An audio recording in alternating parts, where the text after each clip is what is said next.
I wanted to provide some supplementary examples for section 3.2, solving systems of equations algebraically. So I am going to go ahead and do one example that deals with substitution and one example that deals with elimination. So the first one that we're going to go ahead and take a look at will be located on page 214 of your textbook, and I'm going to take a look at number 18 on that page. If you do not have your textbook with you, or if you do not have some scratch paper or a notebook, I would strongly suggest pausing the video and grabbing all of that stuff so that you have something to follow along with. So number 18 in your textbook provides you the following system. So we have 2x minus y is equal to negative 21. And then we also have 4x plus 5y is equal to 7 located in that system. So the method that we are going to go ahead and use first is going to be substitution. So think about what that word substitution actually means. In this case, what we are going to do is we want to use this method of substitution for one of the variables here, either for x or either for y. So in other words, if I can find out a different meaning for y, I can substitute it in and solve for x. So one of the key strategies that will be helpful is if you see a variable all by itself, in other words, it really doesn't have a coefficient greater than 1, then you are safe to isolate that one, and then you'll know what that variable is equal to. In this case, since I already have it circled, I'm going to go ahead and take a look at the first equation in my system. Y looks like it's going to be pretty easy to isolate. So I'm going to go ahead and subtract 2x from both sides. And then I will divide both sides by negative 1 to get y completely by itself. Okay. So really what I am saying here is I've found a key in order to help me move forward. I know what y is equal to. And I know in previous classes we're used to saying that y is equal to a set number, but we have to kind of get comfortable with the idea that we can say that y is equal to just a different expression, not just a number. We are safe to do that, and in fact we need to do that in order to use the substitution method here. So what I'm going to go ahead and do now is, I know that y is equal to 2x plus 21. I'm going to take this portion and I'm going to substitute it into the y from the other system, or from the other equation in the system, pardon me. You never want to plug your substitution back into the equation that you used to get to it.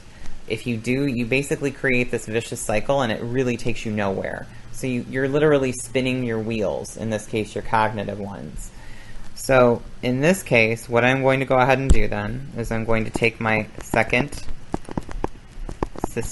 equation from the system, and instead of having 5 times y, I'm going to say it's 5 times 2x plus 21 is equal to 7. Now, here is y. Remember, I said over here, y, my variable, was the same thing, or is equal to 2x plus 21. I'm safe then to come over here and say, well, wherever I see a y, I'm going to replace it with a 2x plus 21. So as I proceed, I'm going to go ahead and clean this up. I'm going to get rid of the parentheses by distributing the 5. So 4x plus 10x plus 21 times 5. I don't trust myself to do that in my head. Oh look, it's 105 is equal to 7. So what I want you to do is take a step back and take a look at that line that I have in that purple. Why is this a good thing?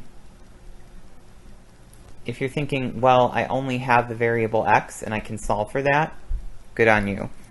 So as I proceed, I'm going to go ahead and combine like terms. So this is 14x plus 105 is equal to 7. I will subtract 105 from both sides. And this will give me negative 98. Divide both sides by 14. And that should give me, let's see here. Let's mull that one over.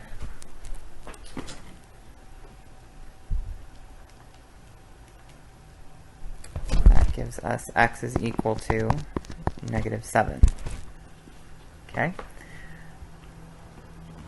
So as I continue then, the good news is I'm halfway through. I have located the x value for my system. Well, at this point, I can really go to either of the equations. Now, I'm less restricted here. So if I know that x is equal to -7, I have my choice. I can go to the top equation in my system or the bottom one. So in this case, I'm going to go ahead and I'll use the top one. So I know that I will have 2x minus y is equal to -21. But I know that x is equal to -7. So I'm going to substitute that in. This gives me -14 minus y is equal to -21. Add 14 to both sides.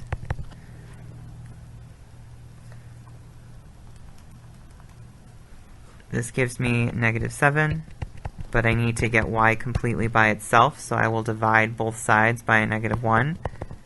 Y is equal to 7. Excellent. Now, maybe you're wondering, what if I put it into the other equation in the system? Will I still get y is equal to 7? The answer will be revealed now. So if we put -7 in for x, we get -28 plus 5y is equal to 7. My goal, as I have always been doing since I've been doing algebra, is to get the variable alone so I can actually identify what its value is. If I divide both sides by 5, lo and behold, I also get y is equal to 7. So your solution you actually want to present again as a coordinate point. So your coordinate point in this case will be -7, 7, because this is your x value, this is your y value. Okay, this is substitution. Let me scroll on down so that we can look at an elimination example. Okay, I personally prefer elimination. I don't know why. It's just more fun, I guess, in my mind. But what I do want you to note is that sometimes you can take a look at any problem and note that substitution or elimination may be a better way to go. So please don't think that one method is universally better than the other. You may actually start to hone your skills and realize, looking at this problem, I see that elimination is better here, or maybe substitution is more efficient for me here. Okay? So let's go ahead and take a look at number 38 in your textbook on page 215. So 38 provides us the following system. 3x minus 2y is equal to -10, and 6x plus 5y is equal to 25. So elimination basically means we want to get rid of one of these variables. Okay? And you can really choose which one to get rid of. I'm going to show you two methods, okay? In one instance, I will eliminate the x's. In the other, I will eliminate the y's first. And you will see that you will actually get to the same solution. Choosing to eliminate one variable over another, it's not necessarily better than the other. One way may be more efficient, but that's going to vary from problem to problem. So let's see here. I notice, let's start off by eliminating the x's first. In this system, I notice that there's this relationship, or I have to find a relationship between the 3x and the 6x. And hopefully what you're kind of thinking is, well, 3x is half of what 6x is. I would totally agree with you. Here's what I'm going to do. In order to eliminate the x's, the coefficients have to be the same size and opposites of each other. So, in other words, for example, if I have a 5x, then the other x value in the system has to be a -5x, so they cancel or eliminate. So ask yourself, what can I do to the 3x to maybe make it look like a -6x? And hopefully you're saying, okay, well, if I multiply this entire expression, or sorry, equation, I have to watch my terminology. If I multiply this entire equation by a -2, I will get the following. Okay, again, I have to hit it with that distributive property, but I get -6x plus 4y is equal to +20. And then I'm just going to go ahead and write in the second equation from the system. Here's where the fun part comes in. The 6x and the +6x cancel each other out. They eliminate. This leaves me with 9y is equal to 45. My question that I'm going to pose to you is, can you solve that? And hopefully you're like, well, yeah, I can divide both sides by 9 and I get y is equal to 5. Great. You solved half of the problem. How can you find the other part? And you're like, well, duh. I can pick either of the original equations from my system.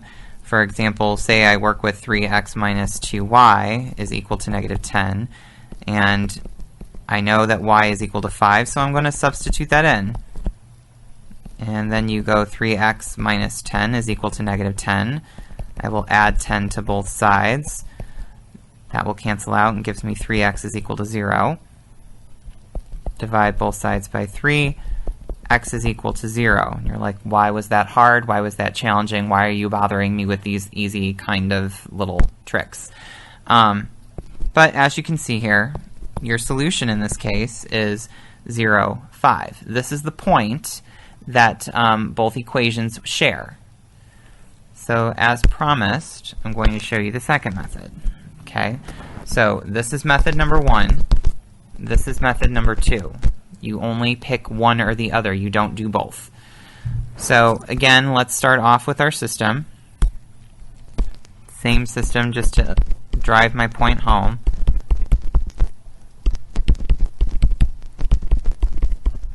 But this time I'm going to choose to eliminate the y's. And you're like, well, -2y, +5y. I have the opposite sign thing going for me, but I do need to figure out how to eliminate them, because if I leave them as is, they won't eliminate entirely. They need to have the same coefficient. So what I'm going to say is, well, if I take the 3x minus 2y is equal to -10, if I multiply it by a 5, and then if I take my other one, my 6x plus 5y is equal to 25, and I multiply that by 2, I may be in business, so let's see what happens. I'm going to distribute that 5. I get 15x minus 10y is equal to -50. And then I'm going to come here and distribute the 2 to the other equation. And this gives me 12x plus 10y is equal to 50. And at this point, you should be going, ooh, this is good. They cancel out entirely. I did kind of pick this problem to also illustrate this. Notice the -50 and the 50 will eliminate, and you're like, well, shoot, I got rid of it. Well, what's -50 plus +50? And at that point, you can kind of start breathing easy again and say, well, that's really equal to 0. And then I'm left with 27x. Okay, I'm still safe. So I divide both sides by 27. And I get x is equal to 0. That's what we got last time. Again, if we go back and plug in to one of our systems, I used the first equation in the system in my last one. I will use the second one to illustrate this point. I'm going to go ahead and plug 0 in for x. And now I am fully capable of solving for y. 6 times 0 is just 0, so it goes away. This leaves me with 5y is equal to 25. Divide both sides by 5. Y is equal to 5. I did get the exact same answer. And it's not a coincidence. It actually just justifies the work that we did. So bear in mind that you do have a choice between eliminating the x's or eliminating the y's first. Some will seem more obvious to you than others.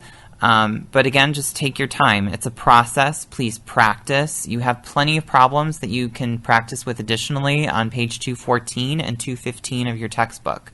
If you need to, please come see me during office hours or utilize your embedded tutor. And I hope that this video was helpful.